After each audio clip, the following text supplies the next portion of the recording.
Morning everyone, and welcome back to the class of compulsory English. I am your teacher Rajiv Tade, and today we will learn the poem Say Not the Struggle Not Availeth. It is by Arthur Hugh Claw.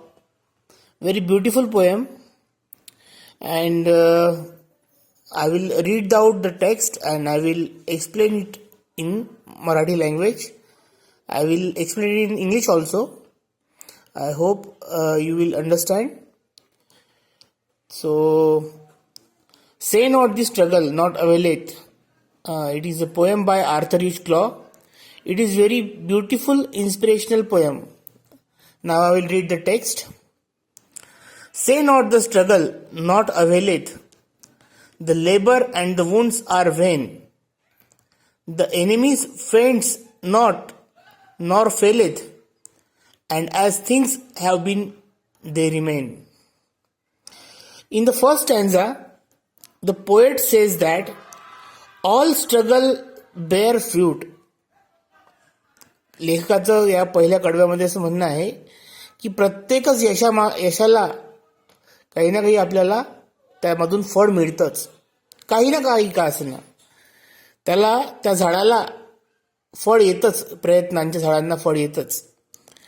All the labour done and all the wounds received in the fighting, the enemy succeed in defeating the enemy. जेवढे काही आपल्याला जखमा लागलेल्या आहेत, जेवढा काही आपल्याला त्रास झालेला आहे, तो त्रास भलेही तो एनिमी त्या ठिकाणी कमजोर पडत नसेल, फेल होत नसेल, तो आपल्यापेक्षा बलाढ्य असेल. आणि जर तुम्हाला असं वाटत असेल की बा ज्या काही गोष्टी आहेत, ॲज थिंग्स हॅव बीन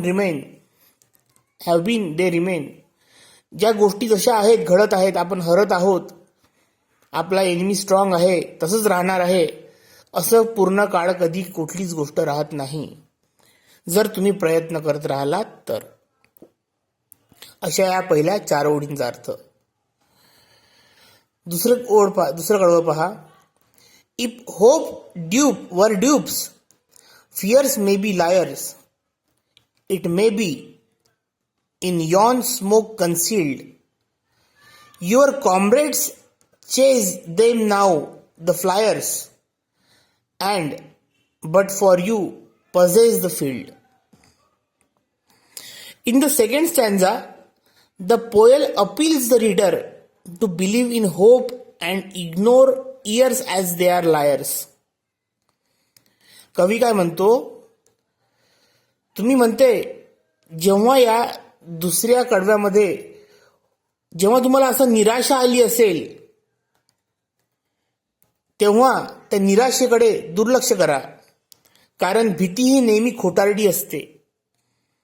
कानांकडे दुर्लक्ष करा, अफवांवरती लक्ष ठेवू नका, कारण की ते खोटारडे असतात.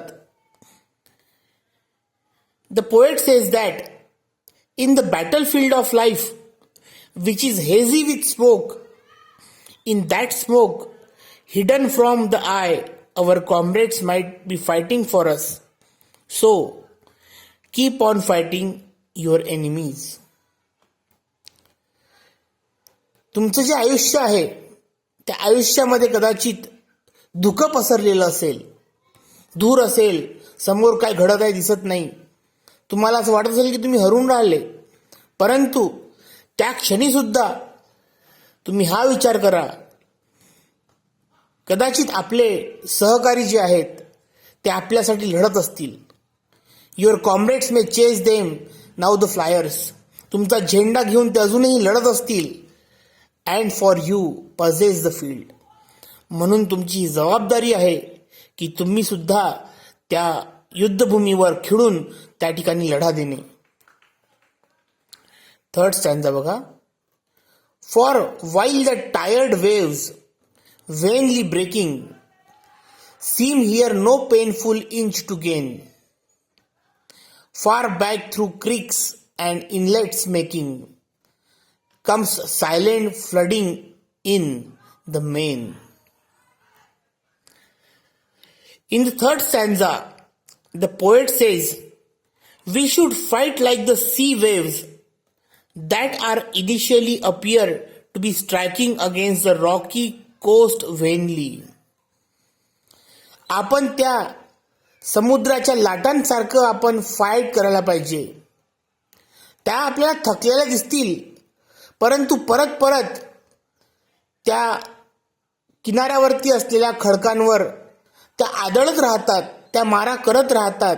त्यांना माहिती आहे की हा खडक आपल्यापेक्षा स्ट्रॉंग आहेत, परंतु ते त्यांचा मारा करणं त्या खडकांवरचं कधीच थांबवत नाही. अशा प्रकारचं या ठिकाणी आपल्याला आपला कवी सांगतोय. Back through Crick's and inlets making, back through Crick's and inlets making comes silent flooding in the main. But through their perseverance, they succeed in flooding the land. आणि म्हणूनच पहा, त्या खडकांवरती मारा करून करून तो काय करतोय, आपलं जे साम्राज्य आहे ते विस्तारत जातो. फार back through Crick's and inlets making, हे हळूवार का होईना ते दगड त्या ठिकाणी कमजोर पडतात आणि थोडी थोडी जागा तो आपली वाढवत जातो. एकदम हळूवार का होईना, सायलेंटली, तुम्हाला कळणारे नाही की तुम्ही तुमच्या युद्धात जिंकत आहात.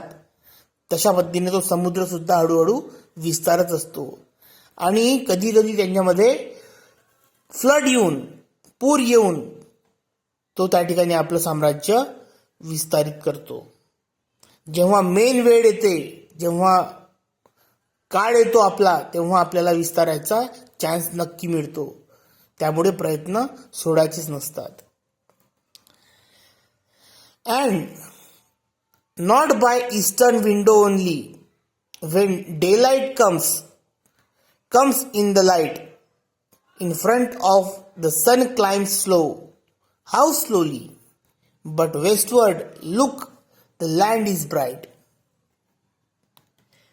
In the last stanza, the poet says that it is not only through the eastern window the light comes in. The west is also full of light when the sun rises slowly. पहा त्या ठिकाणी काय म्हणणं आहे. तुम्ही फक्त पूर्वीकडच्याच खिडक्यांकडे पाहू नका, त्यातूनच सूर्यप्रकाश आपल्याकडे येत नसतो. जेव्हा सूर्य हळूहळू वर जातो, हळूहळू का होईना, परंतु पश्चिमेकडच्या खिडक्यांमधून सुद्धा सूर्यप्रकाश आतमध्ये येतो. म्हणजे या ठिकाणी आपला आशावाद त्या चौथ्या आणि शेवटच्या कडव्यात कवीने सांगितलेला आहे. सूर्य प्रतीक आहे आशेचं. ढळल्यानंतर पुन्हा उगवण्याचा त्याचा जो मानस असतो तो या चौथ्या कडव्यामध्ये सांगितलेला आहे. आपली जर सूर्याच्या किरणांकडे पाहायची दिशा चुकत असेल तर ती आपण बदलायला हवी, परंतु आपले प्रयत्न त्यासाठी आपण सुरू ठेवायला हवेत. पूर्वेकडनं का होईना किंवा पश्चिमेकडनं का होईना, सूर्य हळूहळू का होईना आपल्याला प्रकाश देत राहतो. त्यामुळे आपल्याला आपले प्रयत्न हे आपल्याला ती आपली जी स्ट्रगल आहे ती कधीच निष्फळ ठरणार नाही हा आशावाद घेऊन या ठिकाणी ही पोएम त्यांनी आपली संपवलेली आहे. I hope you have understood the poem. Steel if you have any doubt regarding this poem you can ask me, and in the next lecture we will see another prose or poetry. So I hope you are watching my videos and listening to them. Thank you so much. Goodbye.